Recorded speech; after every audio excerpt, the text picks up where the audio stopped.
Good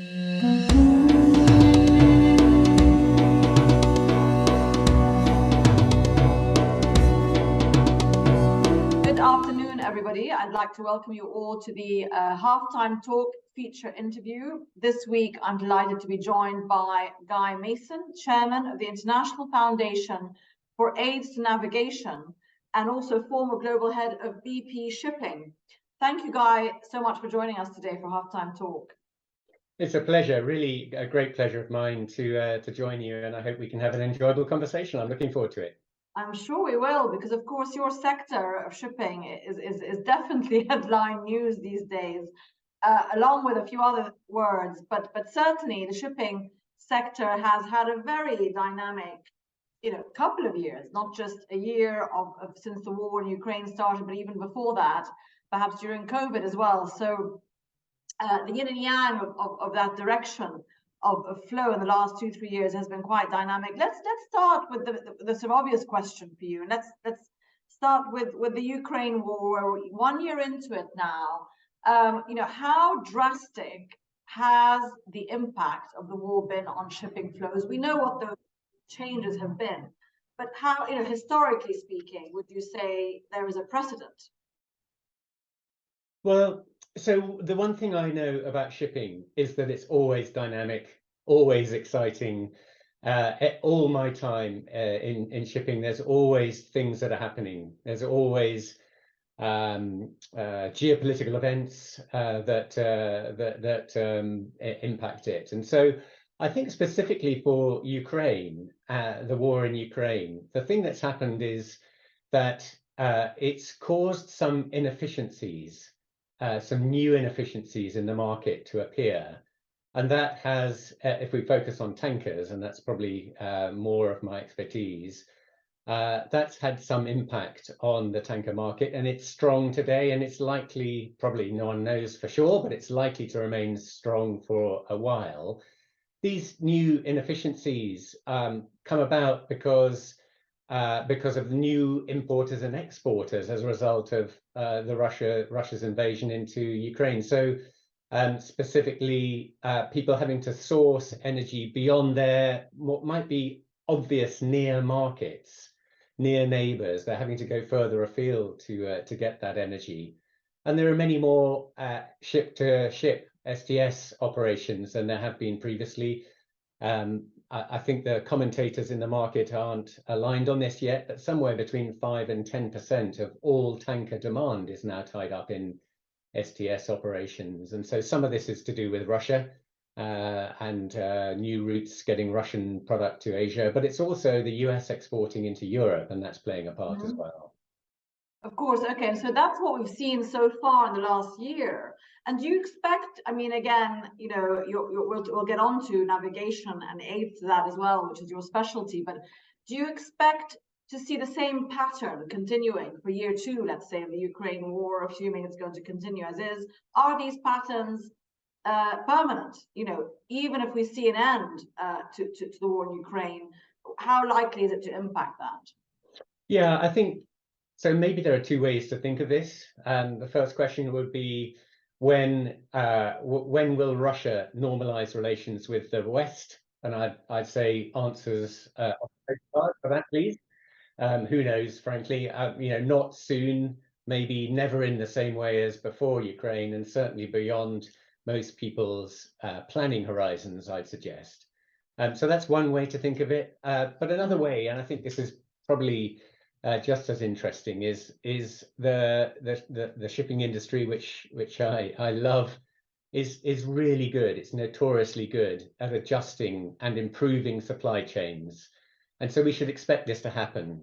So the idea of permanence, to use your word, doesn't feel quite right to me. It has led to a number of new, perhaps less experienced operators entering the market, moving the oil from Russia into the Asian markets.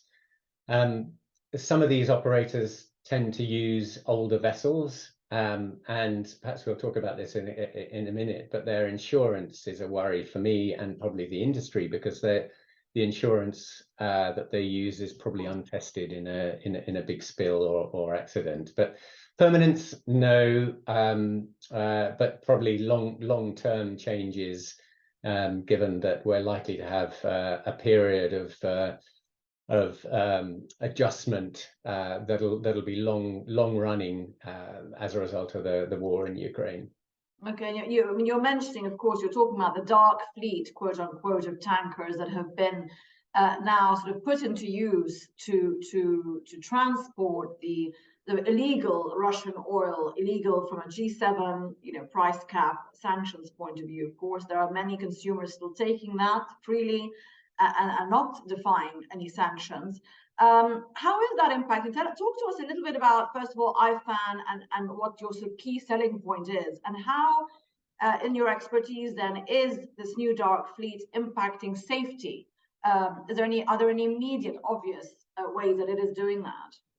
Yeah, let's talk about this dark fleet, and I think it's probably right to talk about this in the context of the geography that we're talking about. So keeping energy, keeping oil moving safely in the Gulf is critical for world energy flows. It's a unique geography in this context, and safe passage of energy requires many things to be in place. Geopolitics is just one part of it, but crew competence, vessel age, quality, many things. But perhaps, and I might say this, of course, given the role that I enjoy at the moment, perhaps the most critical of all of these is actually the ability to navigate safely.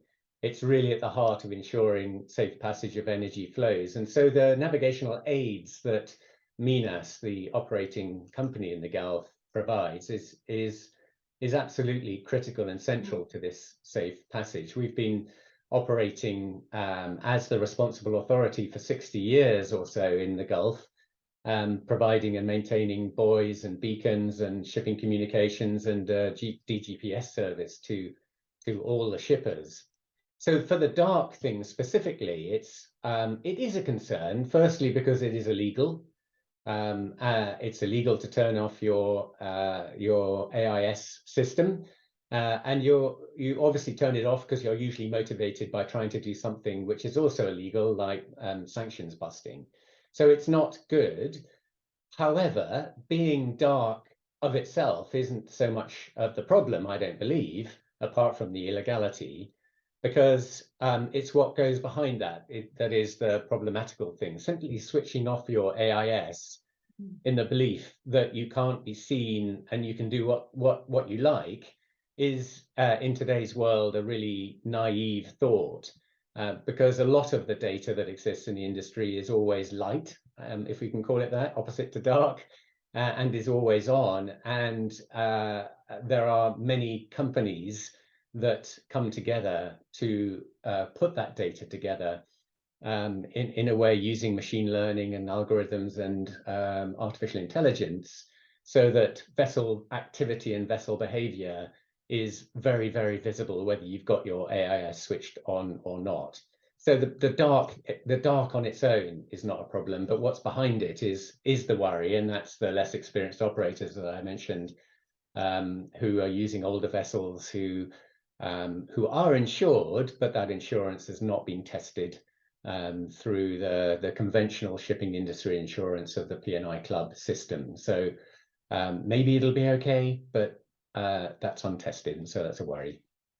I mean, well, I'd like to talk about insurance in a bit more detail, but you mentioned also, that obviously the one thing that this has done is it's probably brought older tankers back into commission that were maybe going to be scrapped, etc. How has that impacted the whole sort of supply equation of shipping in general, and the track towards renovating ships, to upgrading them, to scrapping old ships and adapting ships to sort of greener, cleaner fuels? Have you seen that a shift in that sort of trend because of what we've had in the last year, or is that, do you think, a separate agenda, if you like? I think it is a trend in that the ships, it's not so much that they're brought back into service, I don't believe. It's just that they're kept in service longer.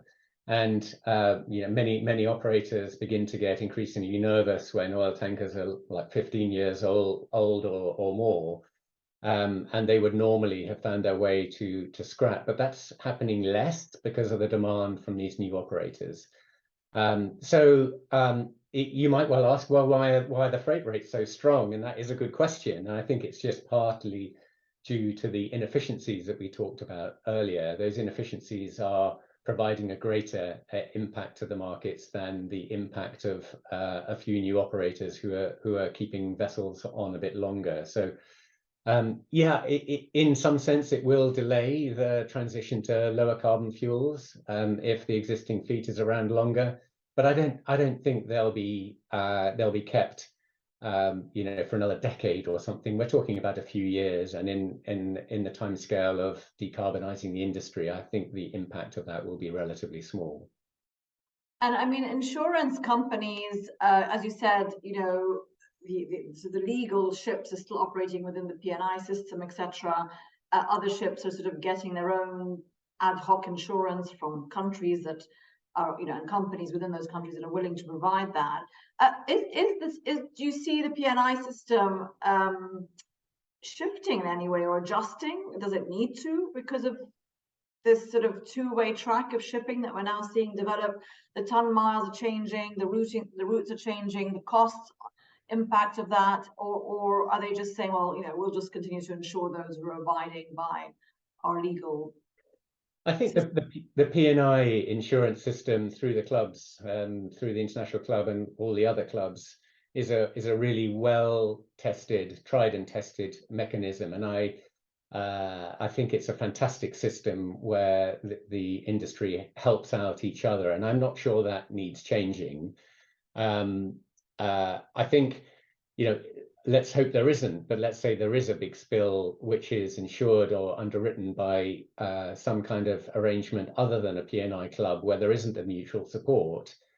That might cause some difficulties and cause some changes, probably not to the P&I club, but to a different form of maybe more tight regulation that will require stronger evidence of the ability to respond. It's not only the financial ability to respond, it's the broader competence and the ability to deal with spills and the cleanup associated with that, which is, yes, it's financial, but it's actually competence as well. And I'm not sure that exists so strongly outside international P&I clubs.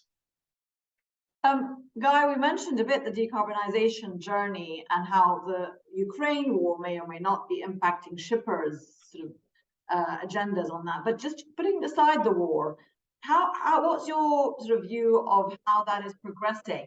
IMO new directives that came 2-3 years ago seem to have been absorbed and implemented very much better than expectations, some say. But again, a lot of shippers at the time were saying, well, that's all very well and good, but we just don't have enough of a clear view, long-term view of what's next. What's the next, sulfur emission limitation that's going to be imposed on us, etc. How can we plan and invest accordingly? Where would you say are the weak points there in terms of that coordination of that journey for shippers and other stakeholders that come into that?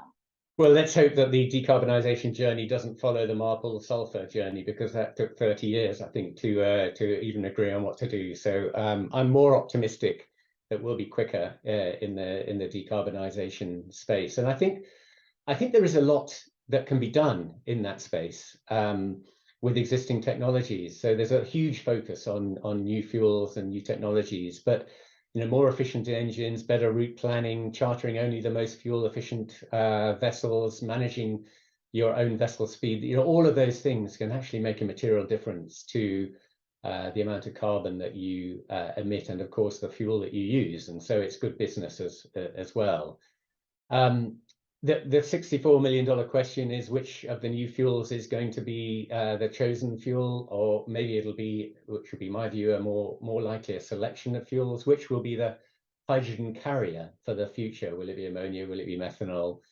But I think, you mentioned the IMO, and perhaps the most interesting thing that I notice is that the industry is getting together and showing strong leadership and pushing for stronger and perhaps even faster change than the industry regulator through the IMO. leading shipping companies are, desperately unhappy really with 50% emission reduction by 2050. I mean, it's a rather poor and not strong enough ambition. And most of the big reputable companies are pushing for net zero by 2050. So I just find that interesting. It's interesting and quite unusual for the industry to be driving change faster than the regulator is. It's more often the other way around in my experience. Yeah, absolutely. Which is always which is a good thing. That's the one positive thing you could say. Just to talk about the EU a bit. So let's split into regions. The EU emissions trading system, which is starting next year. How much is that going to impact the maritime sector, if at all? Or is that on the back burner for now? No, I think it's long overdue, and it's great that shipping emissions are now caught or beginning to be caught within the EU ETS and phased in gradually over the coming years. It'll provide a pretty good incentive for operators to firstly really understand their emissions and then to reduce them. And understanding it sounds like a trite thing to say, but actually it's actually quite tricky. Getting a good baseline and getting a really deep understanding is a first critical step. And I think all hydrocarbon markets, they're all decarbonizing. I don't think there's anything special about the shipping market, the bunker market in that regard. It's probably no different from the automotive decarbonizing that's going on and the electrification of that. It's probably happening a bit quicker in the vehicle electrification market. So I think there's probably nothing unusual about that, and it's just on a path of so many of the other markets. Yeah, would you say that the aids to navigation infrastructure, generally the solutions out there, are they more developed regionally, comparatively speaking? How important are they, for example, here where I am in the Gulf compared to others, obviously assuming that we're talking about shipping zones? How developed is that, and are there regions that are behind in that sense in terms of onboarding that offer? It's a great question. Thank you. And it normally falls to the nation states to provide navigational aid. So you might wonder what on earth it is that we're doing, providing navigational aids in the Gulf. It's like an odd thing. And you're right, it is unusual. I'm not sure it happens in many places in the world, but we have been nominated as the responsible responsible company for this, and been providing for that for over 60 years. The regulator, in as much as there is a regulator in this space, is IALA, the Lighthouse Authority. They're in the process of being moved from an NGO to an IGO to sit alongside the IMO, and they're a really important partner for us as we do our work. They have a global perspective. They look around the world and they set the standards for navigational aids for the industry, and so we work really closely with them. Specifically in the Gulf, of course, there is a requirement for us to provide that service, and we do that, and with that comes a cost. That cost is interestingly slightly higher than the navigational aids that we collect today, and so that's a problem. And we are investing in new equipment in 2023 as well. So it's a problem that's not sustainable, and we do need to fix that in 2023. And we'll come back to that as the year progresses. But yeah, IALA, a key partner of ours, they provide the standards globally and have a global perspective of where the pinch points are in the industry. And do you find that Asian countries in Asia, you're saying, it comes down to the nation states, if you like, to adopt, adapt, and enforce, let's say, certain parameters and standards? Do you see cooperation in general from Asian countries on this path to sort of cooperating with this region and westwards? I mean, how important is that interregional agreement, if you like, of adoption? Yeah, a lot of that comes through IALA. and so they organize that. They have very active participation from around the world. We participate in some areas in Asia where the navigational aids are in need of improvement, particularly in the South Pacific. We are funding some navigational aids improvements in the South Pacific countries. And it's great to see those navigational aids, and just as importantly, the capacity and capability that needs to be built alongside that, so that they can be maintained and looked after into the future, being built at the same time. But I wouldn't, there's nothing in my mind that calls out Asia as a particular region which is not cooperating well in the matter of navigational aids. I think they take their responsibilities seriously as littoral states, and generally provide reasonable navigational aids. There are always areas to improve, of course, but nothing I would call out specifically. Okay, and just a sort of a larger question for you, a sort of bigger picture question for you, Guy, before we wrap up. From a sort of current macro point of view, investment, you mentioned investment in tech, investment in innovation. Obviously, this is an expensive sector. You know, continuous innovation, large sums of money are being poured in to build ships, to improve ships, to operate them. Would you say there's been any nervousness by the stakeholders in this industry with the current financial reality that the world is facing, the uncertainty in terms of you know, finance, etc., and where's that going, and the disruption that the war has brought, and at the you know, this post-COVID financial potential fallout, if you like, in terms of financing? Is that impacting thinking at all within the sector? So I think maybe just a little way to think about this would be to think about those who pay for our service. You might be thinking of financing in a bigger sense here, but if I just talk about affordability in the matter of navigational aids, I might just talk about that for a moment, because you know, part of our trouble is getting to the right people who understand the service that we provide, and once you get to the people who really understand navigational aids, there's never a problem in people paying what is relatively small navigational aids fees for the service that we provide to shippers in the region. There are some people who don't pay, and that's always a challenge for us. I guess that's the same in any business. You have non-payers. And my experience of this is, in the majority of cases, when you get to the right people and explain the service that's provided, and the critical nature of that for the safety of cargoes in the region, people end up paying very, very happily, and the majority of users do. There are a few who don't, and we'll continue to badger them and try and persuade them that the right thing to do is to pay. So we haven't seen any increased level of non-payment as a result of the COVID crisis or the Ukraine war.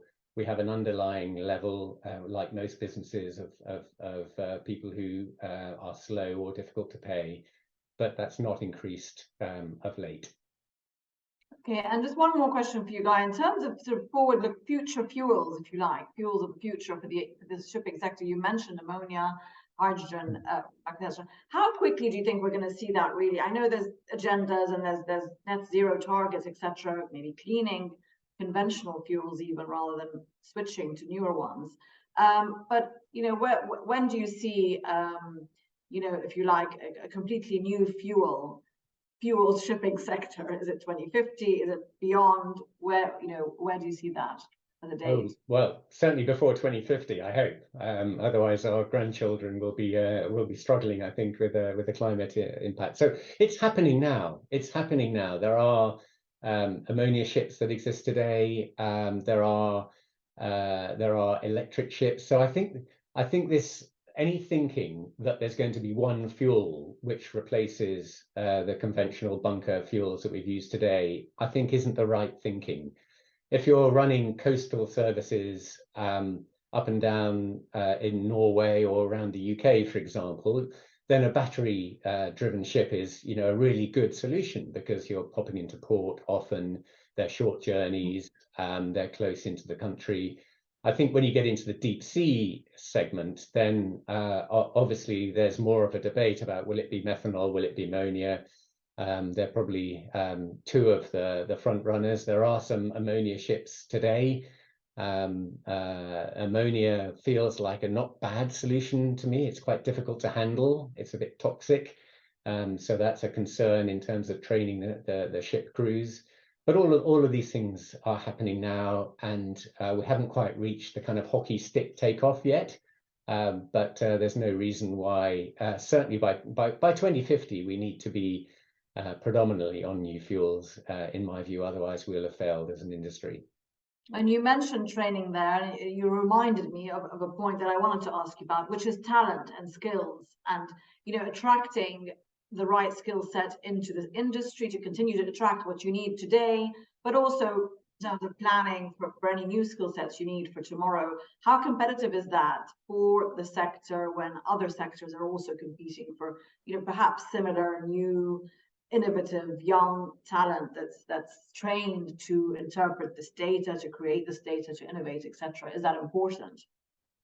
Yeah, so the industry is a fabulous industry. I believe it will always be an attractive industry for new cadets and new recruits. The industry does worry a lot about skill shortages. I might offer that I think it worries too much, because I think ever since I've been involved in the industry, there's always been a crisis just around the corner in terms of skill shortages, but that's not happened. We always manage to find new and competent and highly skilled people to join the industry because it is a fabulous career, it's a fabulous industry, it's a fabulous set of opportunities that people have. It's more about getting out there and letting people know about the opportunities rather than trying to put any arms up their backs to persuade them. It's not, that's not what I see. It's about opening their eyes to the possibilities, and then the rest follows quite naturally from that, I see. Well, Guy Mason, chairman of IFAN, the International Foundation for AIDS Navigation, thanks so much for joining us today for Halftime Talk. It's been a real pleasure. I've enjoyed it. I hope listeners will find it interesting too, and thank you for the opportunity.